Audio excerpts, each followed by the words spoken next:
Como habrán visto en Facebook, en nuestra página de Arco Loja, empezamos el seminario de la familia, ¿cierto? ¿Cuántos estaban esperando el seminario de la familia?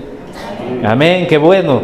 Es el seminario que se da año a año. Es importante recordar siempre lo que el Señor Jesucristo tiene que decirnos acerca de la familia. No podemos dejar de lado. Es parte de la congregación, es parte de la iglesia el saber qué propósitos y qué es lo que tiene que decirnos el Señor acerca de la familia. Por eso es que empezamos desde el día de hoy el seminario de la familia. Vamos a estar alrededor de unos 2 meses compartiendo prédicas temáticas con respecto a la familia. Y hermanos queridos, yo quiero ver o ponerles un reto en esta mañana. ¿Quiénes trajeron sus Biblias? Levanten sus Biblias, hermanos. A ver. Amén, 2 personas, hermanos, cristianos sin Biblia es como soldados sin arma. El reto, queridos hermanos, es que traigamos nuestras Biblias y vamos a compartir acerca del seminario de la familia. Nosotros cuando vamos a un seminario, cuando por X razón nos invitan a un seminario y vamos, las primeras cosas que llevamos siempre es Biblia, papel y lápiz. Porque cuando hay cosas importantes que vamos a estudiar, que vamos a escudriñar, y cuanto más aún acerca de la familia, es importante anotar, es importante subrayar aquellos temas que tienen que ver con nosotros y con nuestras familias. Yo en esta mañana he traído mi Biblia, la que siempre he usado, o la que más he usado, porque a esta yo la tengo rayada. Si ustedes ven, yo la rayo y me daba cuenta que la página que vamos a leer el día de hoy es la que más está sombreada, porque mi dedo ha pasado muchas veces por esa página. No sé, creo que he tenido que aprender muchísimo acerca de la familia y por eso siempre estoy recurriendo a esta página, ¿no? Así que, queridos hermanos, ese es el reto que les dejamos. Traigan sus Biblias, subrayen, escriban, anoten, porque esto, lo que vamos a dar estos 2 meses es importante. Amén. Bien, en esta mañana, empezando este seminario de la familia, vamos a empezar con el matrimonio. ¿Cuántos matrimonios hay aquí? Levanten sus manos también. Los casados, tomen la mano de su esposa si están al lado y levanten esas manos. Matrimonios. Hay algo que nosotros como iglesia creemos, ¿no? Y ponderamos siempre, es que es tan importante la familia y por eso damos un espacio año a año para que este seminario se dé. Es porque creemos que una iglesia fuerte, una iglesia madura, no se mide en la cantidad de personas que asisten a esa iglesia, la cantidad o el número de personas que asisten. Se mide en la firmeza o en la madurez que hay en los matrimonios. Matrimonios firmes, matrimonios fuertes, matrimonios cumpliendo la voluntad de Dios, producen iglesias fuertes. Amén. Una iglesia sana, una iglesia fuerte, está basada en matrimonios fuertes, matrimonios sanos que cumplen la voluntad de Dios. La verdad es muy difícil no exagerar en cuanto acerca del matrimonio. Vamos a topar temas importantes acerca del matrimonio. Vamos a ver lo que esta institución establecida directamente por Dios desde el Edén ha venido surgiendo muchos y muchos atropellos en todo este tiempo, en todos los siglos, en todos los años, y que realmente el Señor Jesucristo en la cruz redimió nuestras vidas y también redimió nuestras vidas matrimoniales, queridos hermanos. Así que es importante. Vamos a ir a Génesis, capítulo 2, versículo 20, versículo 24. Vamos a ver esos versículos. Si le bajan al retorno, siempre escucho al pastor Juan Diego pedir eso y primera vez que me pasa, bájenle un poquito al retorno. Veamos lo que dice la Escritura, dice, y puso Adán, dice, nombre a toda bestia y ave de los cielos y a todo ganado del campo, mas para Adán, que dice, no se halló ayuda idónea para el siguiente. Entonces, dice, Jehová hizo caer en sueño profundo sobre Adán, y mientras éste dormía, tomó una de sus costillas y cerró la carne en su lugar. Siguiente. Y de la costilla que Jehová Dios tomó del hombre, hizo una mujer y la trajo al hombre. Dijo entonces Adán, miren lo que dijo, esto es hueso de mi hueso y carne de mi carne, esta será llamada varona, porque del varón fue tomada. Por tanto, dice, dejará el hombre a su padre y a su madre y se unirá a una mujer y serán una sola carne, matrimonio, ¿no? Ahí vemos cómo el Señor Jesucristo, siempre cuando vemos en la Escritura, cuando vemos que ha mandado a hacer algo el Señor, ha instituido algo el Señor, siempre está mandando a ángeles a hacer esa tarea. Pero en el caso del matrimonio, en el caso de la institución del matrimonio, es el mismo Señor el que está instituyendo el matrimonio, ¿ya? Así que como es Él el que ha instituido el matrimonio, vamos a ver qué es lo que tiene que decir Él acerca de esto. Nada más un pequeño contexto. Como dije, a lo largo de la historia vemos que los matrimonios o el matrimonio ha ido cayendo en decadencia, ¿no? A pesar de que hay muchas enseñanzas, prédicas, libros sobre matrimonios, vemos que está cayendo en decadencias. Hoy, si miramos afuera al mundo, vemos cómo el matrimonio ha perdido su valor, ¿no es cierto? Ha perdido esa relevancia, ha perdido el significado que tiene el matrimonio. Y como ha perdido ese significado, no tiene propósito. ¿Por qué pasa esto? Porque el matrimonio o las personas que conforman el matrimonio no han puesto su mirada en aquel que instituyó el matrimonio, en el Señor Jesucristo, sino que han puesto o han tomado como modelo al mundo. Y nosotros sabemos cómo es el mundo, ¿no? Ejemplos como es egoísta, es egocéntrico, ¿no? Es, ¿qué más? Avaricioso, es cruel, ¿no? Es narcisista, quiere todo para sí, ¿no es cierto? Entonces cuando las personas que van a casarse ponen su mirada en el ejemplo que pone el mundo, entonces dicen, no, yo voy a casarme para ser feliz. Esta mujer que es tan guapa va a hacerme feliz a mí. Narcisista, buscando su propio beneficio. ¿Y por qué han tomado ese ejemplo muchas personas, ese ejemplo del mundo? Es que el matrimonio cayendo en decadencia termina en divorcio, ¿no? Termina en divorcio. Es fácil escuchar, ¿no? Nosotros como pastores y aquellos hermanos, líderes, consejeros que han escuchado a lo largo de los años excusas como estas, ¿no? Dice, pastor, se nos acabó el amor. Ya no amo a mi esposa. Ya no amo a mi esposo. ¿Cómo no se les va a acabar el amor si su ejemplo no está tomado de Dios? Su ejemplo está tomado del mundo. Y claro, el amor filius, el amor eros, ese se acaba, hermanos. El amor eros se acaba rápidamente. No sé, 70, 80 años creo que dura máximo. Pero cuando ya nuestro cuerpo ya no tenga esa belleza, llamémoslo así, ¿no? Hermanos queridos, no se rían, no era chiste. Pero cuando el cuerpo ya no tenga esa belleza que tiene con la juventud, ¿no es cierto? Ese amor eros ya se acaba. Puede quedar el amor filius, porque somos familia y tengo que permanecer ahí, tengo que estar ahí. Pero hermanos, ese amor no es suficiente para darle la validez o darle el significado de lo que es realmente el matrimonio. No alcanza.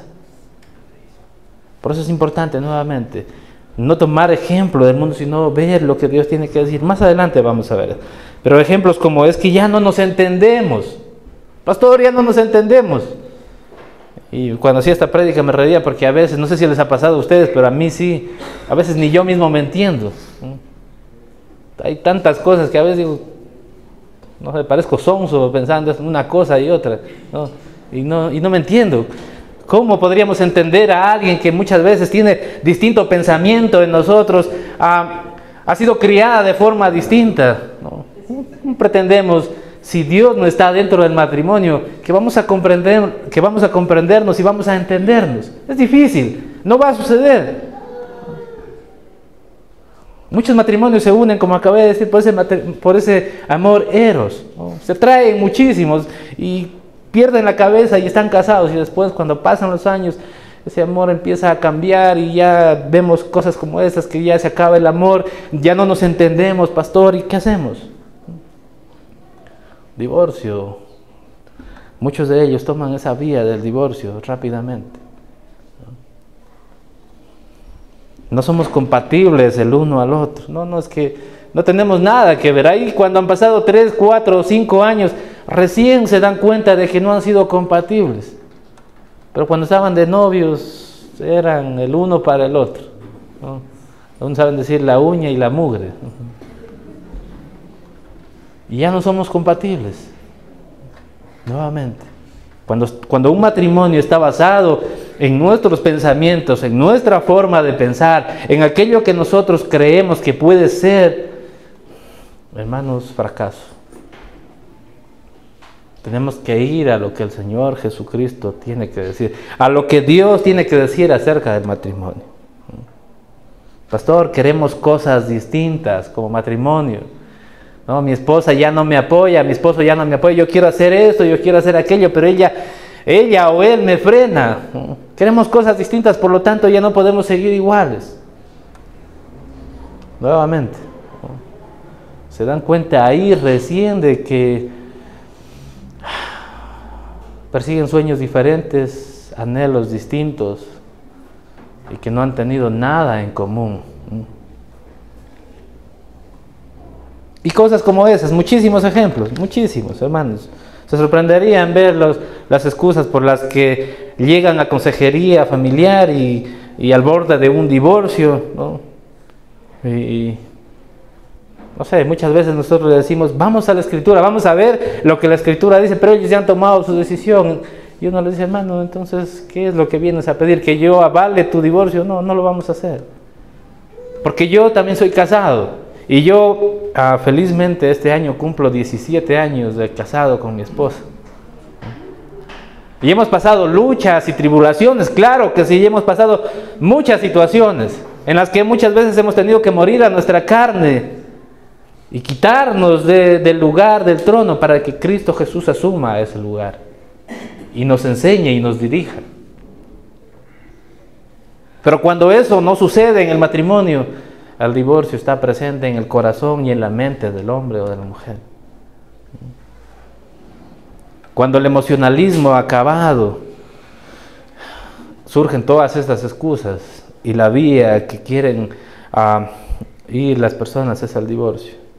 Les decía hace un momento, les aconsejamos siempre a los solteros, a los que están de novios, queridos hermanos, asistan. En este caso ya tenemos el seminario de la familia, vamos a dar por estos 2 meses, asistan, solteros. ¿Cuántos solteros hay aquí? Levanten sus manos, no vayan a levantar los casados, los pillo de aquí. Amén. Muy bien, hay algunos. Asistan a este seminario de familia y escuchen lo que Dios tiene que decir, porque esta enseñanza que vamos a tener estos meses para que los matrimonios que ya están establecidos, que ya estamos caminando, recuperemos aquellos principios que muchas veces hemos dejado de lado en el caminar. Para que los que están en noviazgo puedan entender cómo se trabaja y cómo debemos permitir que el Señor Jesús ocupe el trono de nuestras vidas, es el lugar alto, y Él nos enseñe y nos muestre cómo se trabaja para tener un matrimonio conforme a su voluntad.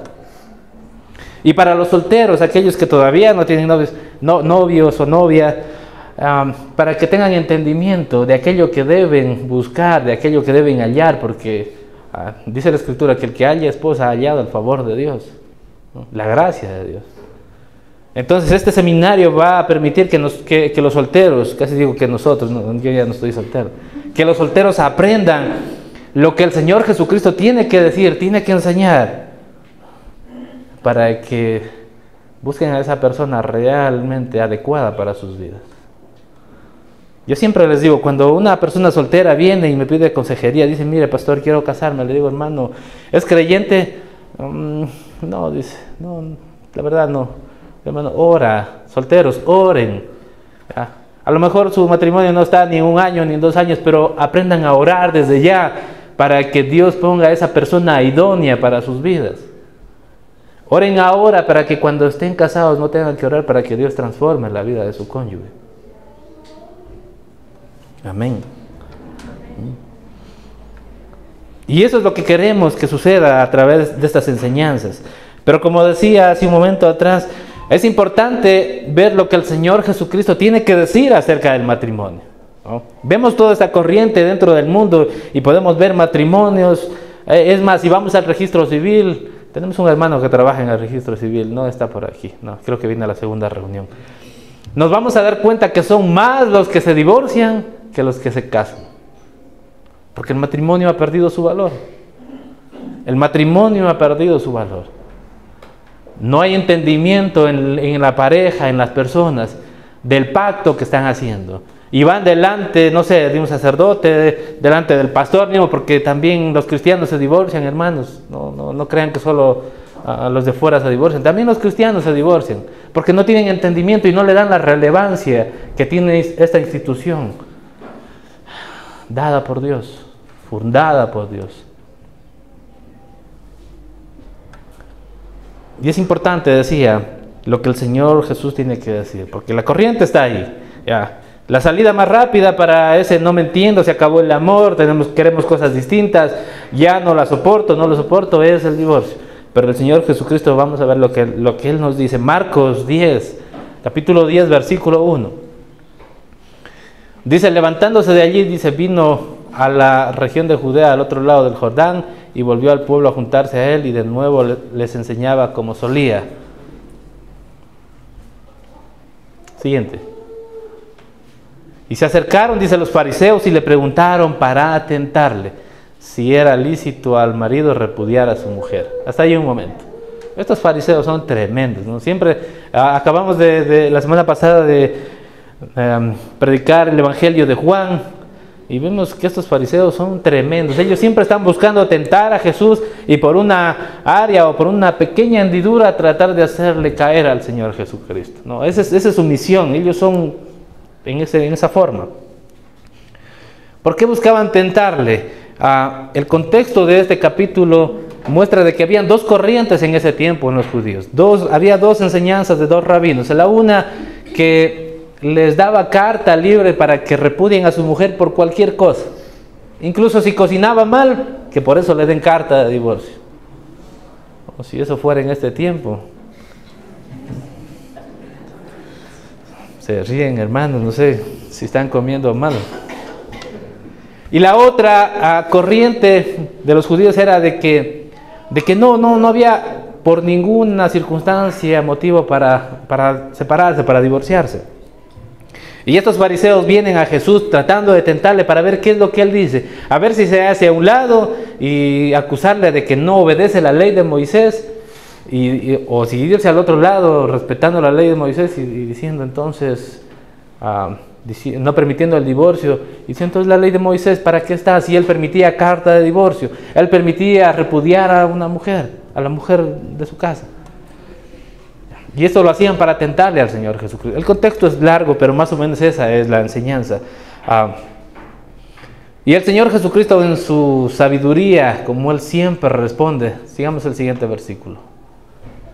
Dice, Él respondió y les dijo, ¿qué os mandó Moisés? Siguiente. Ellos dijeron, Moisés permitió dar carta de divorcio y repudiarla. Siguiente. Y respondió Jesús y les dijo, por la dureza de vuestro corazón os escribió este mandamiento. Ahí, hasta ahí. Vuelvan.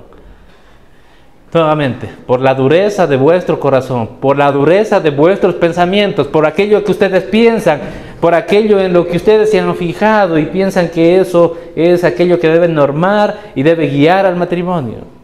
Siguiente, ahora sí siguiente. Pero veamos lo que el Señor Jesucristo tiene que decir. Pero al principio de la creación, dice, varón y hembra los hizo Dios.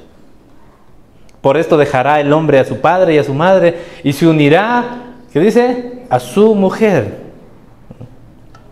Y los dos serán una sola carne, así que no son ya más dos, sino uno. Hasta ahí nomás. Vemos que el Señor Jesucristo dice, no es aquello que ustedes piensan, porque lo que les permitió Moisés era por la dureza de su corazón, ¿no? No porque Dios lo ha mandado, era porque su corazón duro, su cerviz dura, siempre ha querido divorciarse, siempre ha querido estarse separando por cualquier cosa, buscando su propio beneficio. Pero el Señor Jesucristo dice, pero en el principio, en otras palabras, dice, vamos a ver qué dice la Escritura, ¿no? Porque lo que tú piensas, o lo que yo pienso muchas veces acerca del matrimonio, no tiene mucha validez. Lo que tiene realmente validez es aquello que está en la Escritura para el matrimonio. Y le lleva al Génesis, lo que leímos inicialmente, ¿no? De que la institución del matrimonio establecida por Dios, de que un hombre y una mujer se unan y que los dos siendo una sola carne, glorifiquen a Dios. Glorifiquen a Dios. Muestren la gloria, muestren el amor de Dios a través del matrimonio. Para eso fue diseñado el matrimonio. Pero sabemos lo que ocurrió en el Edén, ¿no es cierto? Sabemos que el pecado entró y dañó todo. Pero Cristo Jesús ha redimido el matrimonio también. Ahora el apóstol Pablo, y aquí vamos a la enseñanza en el Nuevo Testamento y lo que el apóstol Pablo dice que es el matrimonio. En otras palabras, el propósito que tiene el matrimonio, ¿no? Es importante. Si tuvieran papel y lápiz, hermanos, anotaran propósito principal del matrimonio. Recuérdenlo y anótenlo en sus casas. Efesios capítulo 5, versículo desde el 21. Vamos a leer rápidamente. Dice, someteos unos a otros. ¿Qué dice? En el temor de Dios. Las casadas estén sujetas a sus propios maridos como al Señor, porque el marido es la cabeza de la mujer, así como Cristo es la cabeza de la iglesia, la cual es su cuerpo y Él es su Salvador. Así que como la iglesia está sujeta a Cristo, así también las casadas lo estén a sus maridos en todo. Maridos, amad a vuestras mujeres, así como Cristo amó a la iglesia y se entregó a sí mismo por ella, a fin de presentársela a sí mismo una iglesia gloriosa, que no tuviese mancha ni arruga ni cosa semejante, sino que fuese santa y sin mancha. Así también los maridos deben amar a sus mujeres como a sus mismos cuerpos. El que ama a su mujer a sí mismo se ama, porque nadie aborreció jamás a su propia carne, sino que la sustenta y la cuida, como también Cristo a la iglesia, porque somos miembros de su cuerpo y de su carne y de sus huesos. Por esto, dice, dejará el hombre a su padre y a su madre y se unirá a su mujer y los dos serán una sola carne. Grande es este misterio, dice Pablo, mas yo digo esto respecto de Cristo y de la iglesia. Propósito principal del matrimonio es mostrar visiblemente la gloria de Dios, su amor, su unión de Cristo con la iglesia. Esto es lo que dice Pablo. La relación que tiene el esposo con la esposa y las funciones, los roles, y son cosas que vamos a ir hablando estas semanas. Esas funciones que el hombre y la mujer dentro del matrimonio van cumpliendo y cumplen, muestran o son la imagen visible de esa relación que Cristo tiene con la iglesia. Y ese es el propósito del matrimonio. ¿Cómo damos gloria a Dios a través de nuestro matrimonio? Mostrando esa imagen visible de Cristo con su iglesia dentro del matrimonio. Ahora, esto es, como dice Pablo, como dice el apóstol, es un grande misterio, ¿no? Nos faltaría la mañana para entender lo que nos está enseñando aquí en este capítulo. Nos faltaría muchísimo tiempo. Pero quiero rescatar dos cosas. Maridos, dice, amad a vuestras mujeres como Cristo amó a la iglesia y se entregó a sí mismo por ella. La palabra amad en este capítulo, en griego se lee maridos, agapeen a sus mujeres, a sus mujeres. No está diciendo a un marido a sus mujeres, no, está diciendo maridos, general, o lo que quiere decir es esposo, ame a su esposa. No vayan a pensar que Dios está permitiendo que tengan más mujeres, no.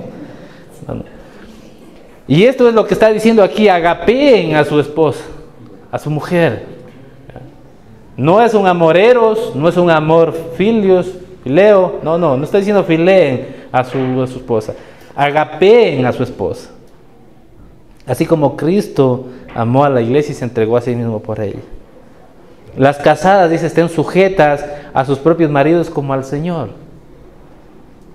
La otra parte estaba bonita, la de las damas. Y realmente estas dos cosas son las que dentro del matrimonio son muy difíciles de lograr. Yo me preguntaba, ¿por qué al hombre le pone amen a sus esposas? Porque un buen hombre puede proveer a su casa, puede enseñar en su casa, puede hacer muchas cosas. Pero nosotros por naturaleza somos muchas veces duros, ásperos, ¿no? Sonsos, como decía al inicio. Pensamos que cuando proveemos a nuestra casa y damos, no, toma para la comida y ahí está. Y con eso hacemos todo, no. El Señor Jesucristo está poniendo esta enseñanza. Pablo dice, grande es este misterio. Él era soltero, él no estaba poniendo el ejemplo, sino que él estaba siendo usado por Jesucristo para él dar el ejemplo. Miren, este es el ejemplo del matrimonio. El mundo les presenta una línea, una corriente que muchos siguen, pero Cristo presenta una imagen, la que puede marcar o debe marcar el camino del matrimonio. Es difícil lograr esto, hermanos, es muy difícil. Ahora, ¿qué hacemos con esta enseñanza? Es difícil, pero a mí, queridos hermanos, a mí me sirve como ejemplo para día a día trabajar en estas áreas. Y trabajamos fuertemente con mi esposa. Les dije hace un momento, cumplimos 17 años de casados. Anhelamos en nuestro corazón seguir cumpliendo muchos años más.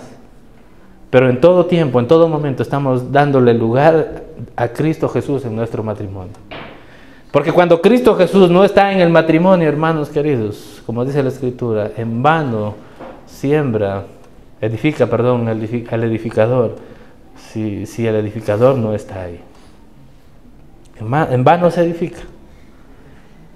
Ahora, hay principios que nos ayudan a cumplir este principio principal, ¿no? Y que no pueden quedar de lado. El contexto de este capítulo es: someteos los unos a los otros en el temor de Dios, versículo 21. Si no hay creyentes, si no la esposa no es creyente, si el esposo no es creyente, es difícil, no va a poder ser posible cumplir aquello. El estándar es alto, porque Cristo Jesús pone el estándar, no lo pone un ser humano, no lo pone un pastor, no lo pone un gurú de esos que vemos por YouTube, no, lo pone Cristo Jesús y lo lleva a este nivel, a la relación que Cristo tiene con la iglesia y de cómo Él se entregó a sí mismo por la iglesia y la sustentó y la cuidó y proveyó de todo a la iglesia. Y la iglesia en reciprocidad se sujeta voluntariamente al Señor Jesús. Esa es la representación, o ese es el estándar del matrimonio. Y a ese debemos llegar, queridos hermanos. ¿Nos costará la vida? Claro que sí, nos costará la vida. Pero el resultado va a ser gloria y honra al Señor Jesucristo, y que nuestras vidas matrimoniales vivan agradablemente. No solo agradando a Dios, sino que también sea ese refugio, ese lugar, no de tormento, ¿no? Sino ese lugar de descanso, ese lugar deleitoso para nuestras vidas. Amén, qué bueno, ¿no? Parece que están atentos. Entonces yo dije, esto es difícil. Ahora hay principios que nos ayudan a mantener esto, a desarrollar esto en nuestro caminar. Primero, someteos los unos a los otros en el temor de Dios. Y estamos hablando a cristianos, queridos hermanos. Si alguien nos visita por primera vez, esperamos que esta enseñanza les pueda servir, queridos hermanos. Y les invitamos a seguirnos acompañando estas semanas en cuanto al seminario de la familia. Pero uno de los principios que yo he podido ver a lo largo de los años y que la Escritura nos muestra claramente es que nosotros debemos andar primero en el principio del acuerdo. La Escritura en Amós 3:3 dice,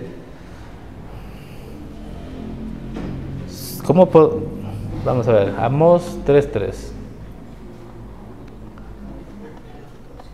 Son multimedias.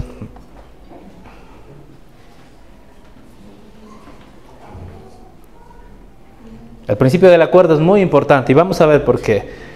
Dice, andarán dos juntos si no estuvieren de acuerdo. ¿Cómo pueden andar dos si no están de acuerdo? No, es como que dos personas que solo se dejan llevar por ese amor eros y se casan, después están el uno yendo para un lado y el otro yendo para el otro lado, y ese vínculo que es el matrimonio como una soga atándolos, y el uno tirando para un lado y el otro para el otro lado. No sucede, no puede, no es posible, no da ningún resultado bueno. Nadie puede andar si no se ponen de acuerdo.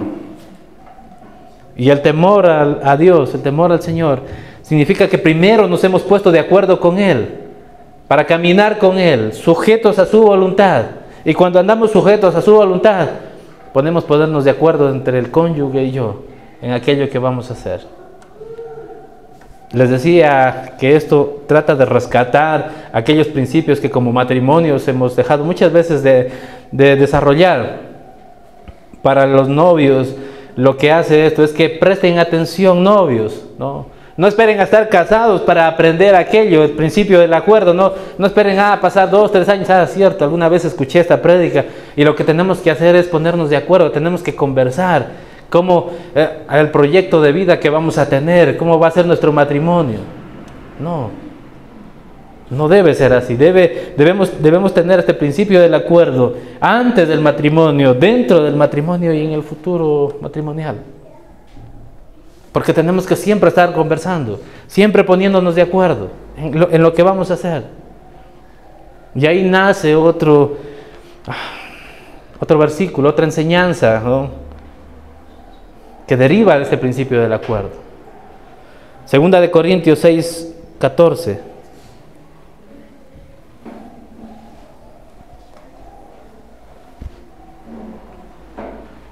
¿Qué dice la Escritura?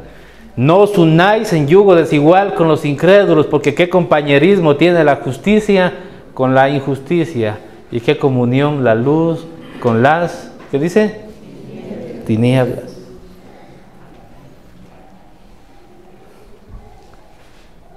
Queridos hermanos solteros, no es mi intención desanimarlos a un futuro matrimonio, pero sí mi llamado de atención a que presten mucha atención, pongan su mirada en aquel que instituyó el matrimonio, para que no tengan que sufrir consecuencias por desobediencia, hermanos.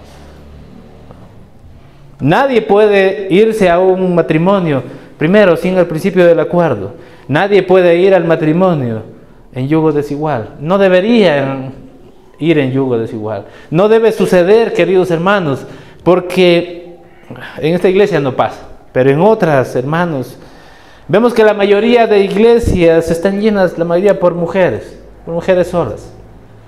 Y unas, claro, han tenido matrimonios antes de conocer de Cristo, antes de conocer del Señor. Y está bien, creemos y creo, como dije, que el Señor quiera redimir el matrimonio. Pero otros muchos, aún sabiendo la enseñanza, sus pastores les enseñan, muchas veces sus padres les enseñan, pero toman decisiones equivocadas y se van contra lo que Cristo Jesús enseña. El Señor dice, no os unáis en yugo desigual con los incrédulos, porque no hay compañerismo, queridos hermanos, no hay ningún compañerismo, no hay principio de acuerdo. Deriva muchos otros principios dentro de este principio del acuerdo, y es que ¿cómo vamos a criar a nuestros hijos? Vamos a hablar en las otras semanas sobre eso. Yo soy cristiano, yo creo en el Señor Jesucristo y su palabra norma mi vida, y creo que la palabra norma la vida de mis hijos y norma la vida de mi esposa. Pero ¿cómo puede normar la vida de los incrédulos si no creen en el Señor? No os unáis en yugo desigual. Cuando Pablo enseña esto, créanme, hermanos, quiere evitarles dolores de cabeza a los cónyuges y después tener que estar por años orando para que Cristo Jesús les conceda el arrepentimiento y puedan acercarse a Él. Y esta es la enseñanza, porque no hay compañerismo entre la justicia y la injusticia. No hay compañerismo, no hay comunión entre la luz y las tinieblas. Ay, pastores, que es tan guapo, parece Brad Pitt. Eso se va a acabar, ¿no? Algunos a los 80, algunos a los 50 parecen ya de 80, ¿no? Se va a acabar, queridos hermanos. A menos que se cuiden muy bien, eso se va a acabar pronto. Pero lo que va a quedar es el amor ágape de Dios dentro del matrimonio.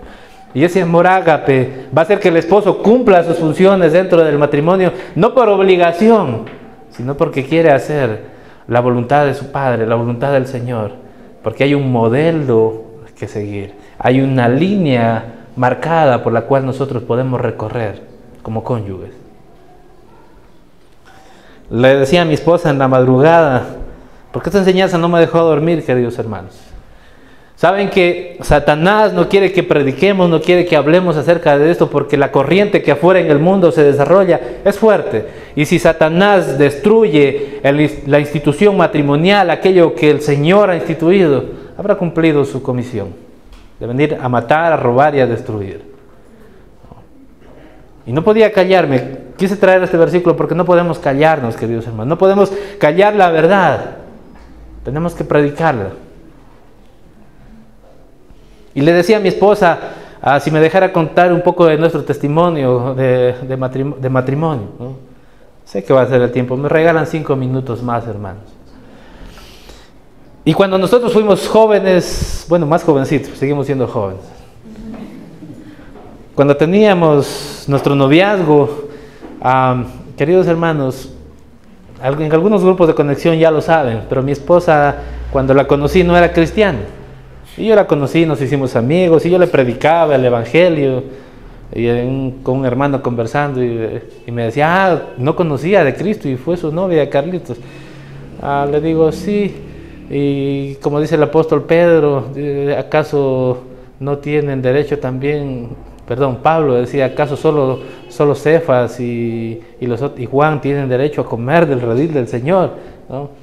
Y es que la analogía es esta. Yo le prediqué a mi esposa, como amigos, le prediqué del Señor. Le abrí el evangelio y se lo di a conocer. Y ella en alguna ocasión me dijo, ¿sabe qué? Está muy lindo y todo, pero yo soy de esta religión. Y no me voy a cambiar, y no voy a dejar de creer aquello, y no voy a dejar de hacer esto, porque yo soy así. Y le dije, muy caballerosamente, le dije, ok, no hay problema. Ya fuimos novios para ese tiempo. Creo que un par de veces hablamos de matrimonio. Y le había contado un poco de mis sueños a mi esposa, de que el Señor, yo había creído en Él y tenía un anhelo ferviente de servirle a Él. Y que un día ojalá lograra ser pastor y predicar su palabra. Creo que ya se lo conté. Y ella me dio esa respuesta. Y con el dolor del alma, con el dolor del corazón, yo tuve que tomar una decisión. Yo, un joven de 23 años, aún neófito en la palabra de Dios. Pero si algo yo entendí en mi vida cristiana desde el inicio es que no podemos andar en yugo desigual. Y aplica para todas las áreas. Pero hoy estamos hablando del matrimonio. Comprendí que no podemos andar en yugo desigual porque no hay comunión entre la justicia y la injusticia. Y le dije, ¿sabe qué, Susanita? Susana se llama mi esposa. Me gusta decirle Susanita. ¿Sabe que no podemos seguir? Hasta aquí llega lo nuestro. Debería escribir un libro, ¿no? Hasta aquí llega lo nuestro, Susanita. Yo la quiero muchísimo. Pero si usted no quiere de Dios, esas eran mis palabras, si no quiere seguir al Dios al que yo sigo, creo que no tenemos nada que hacer, no tenemos nada en común. Y me gustaba y la quería, queridos hermanos, solteros. Me gustaba. Era agradable para mí su compañía. Era un amor eros, era un amor eros, hermanos. Filial no, porque todavía no éramos familia. Me atraía muchísimo. Pero recordé siempre esto. Y le dije, ¿sabe que no podemos seguir como novios porque no tenemos algo en común? Su camino y mi camino no nos llevan al mismo sitio. Porque mi caminar me lleva a Cristo, el suyo aún no sé. Y ella, claro, una mujer, imagínense que un hombre le termina. Hermanos. Me dijo, ok, no hay problema. Nos vemos. Y yo claro que oraba, hermanos. Claro que oraba. No voy a decir que estaba feliz de la vida y Señor, y gracias por alejar a esta incircuncisa de mi vida. No. En mi corazón anhelaba que el Señor se muestre a ella también como su Salvador y le conceda el arrepentimiento y la lleve a sus brazos.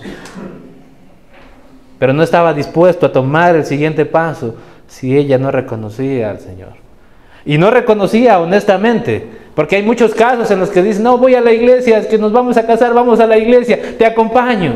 Hermanos, no se cieguen, solteros, no se cieguen, novios, no se cieguen. Analicen, pongan a prueba a aquel que va a ser su cónyuge, porque no hay compañerismo de la injusticia con la justicia, no la hay, no se engañen. No, pastor, es que yo la voy a llevar o lo voy a llevar a la iglesia y conmigo se va a convertir. Hermano, te va a dar muchísimos dolores de cabeza. Y te espero los domingos a las 8:30 para orar aquí cuando suceda eso. Pero yo, nuevamente, termino de contar mi historia. Y no le llamaba. Creo que los dos estábamos pegados al teléfono a ver quién llamaba primero a quién. Pero yo tenía claro esto. No os unáis en yugo desigual. Yo sabía lo que quería. Sabía a quién quería agradar y a quién quería servir. Y siempre he dicho esto: mi casa y yo serviremos a Jehová. Amén. Pasaron 15 días, pasaron casi 3 semanas y mi esposa me llamó. Bueno, mi novia en ese tiempo. Me llamó y me dijo: Carlos, quiero conversar. Y fue muy honesta conmigo, me dijo: sabes, no entiendo mucho de aquello que estás siguiendo, no entiendo nada prácticamente, pero he visto su determinación, he visto que su cristianismo no es nada más bla bla bla, no es nada más dominguero, no es emocional, no. Y quiero conocer al Dios que usted conoce. Ok, dije, en mi corazón creo que estuve contento como Adán cuando vio a la mujer. Esto es hueso de mis huesos, carne de mi carne, ¿no? Eso es lo que yo quería. Una esposa, una mujer que sirva al Señor y que le conozca. Y entre los dos, 17 años, con pruebas, con tribulaciones, con angustias, con momentos muy difíciles. Pero en todo momento hemos reconocido que el Señor es el Dios de nuestras vidas y solo a Él serviremos y solo a Él, junto con mi familia, adoraremos. Y ahí empezó nuestro noviazgo, empezó a caminar en el Señor, conoció de Dios, pasó por un lapso de un par de años y su transformación fue genuina. Hasta el día de hoy, mi esposa y yo servimos al Señor. Ella es consejera matrimonial a las mujeres, yo a los varones. Y no somos una familia perfecta, no somos un matrimonio perfecto, ¿no? Pero, queridos hermanos, tenemos estas dos opciones. No, creo que tenemos una sola, porque la referencia que Jesucristo hace, o la analogía que Jesucristo hace de Él con la iglesia, esa relación, nos pone como ejemplo para seguir, pero el hombre muchas veces en su debilidad, en su pasividad, en su pereza, hermanos, perdónenme, no queremos cumplir o no quieren cumplir lo que Cristo ha establecido para que nosotros tengamos como esa guía para nuestras vidas matrimoniales. El principio del acuerdo nos ayuda a cumplir esto, porque en el acuerdo y en el andar en yugo igual, cuando somos matrimonio, cuando nos casamos, podemos discipular a nuestros hijos y acercarlos a Dios. Podemos decidir en qué principios ellos van a ser criados.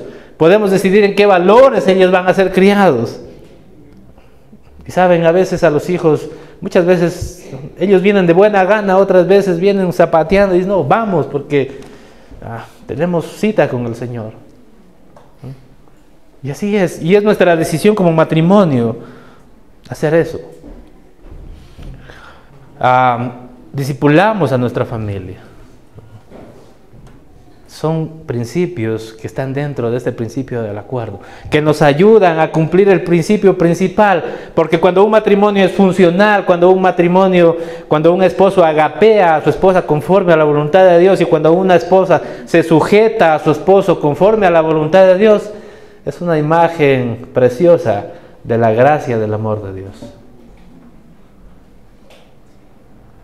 Un pastor dice: si algo malo ven en mí, ese soy yo. Sí, todo lo malo es mío. Pero si ven algo de gracia y de bondad, eso es de Cristo, que lo ha puesto en nuestras vidas.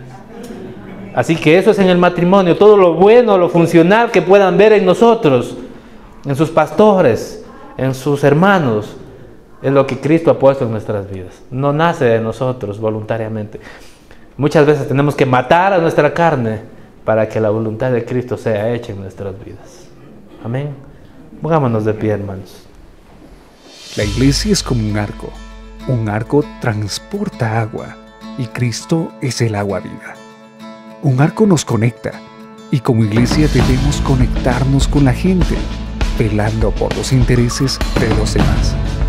Un arco es la fuerza que envía valientes hombres de Dios.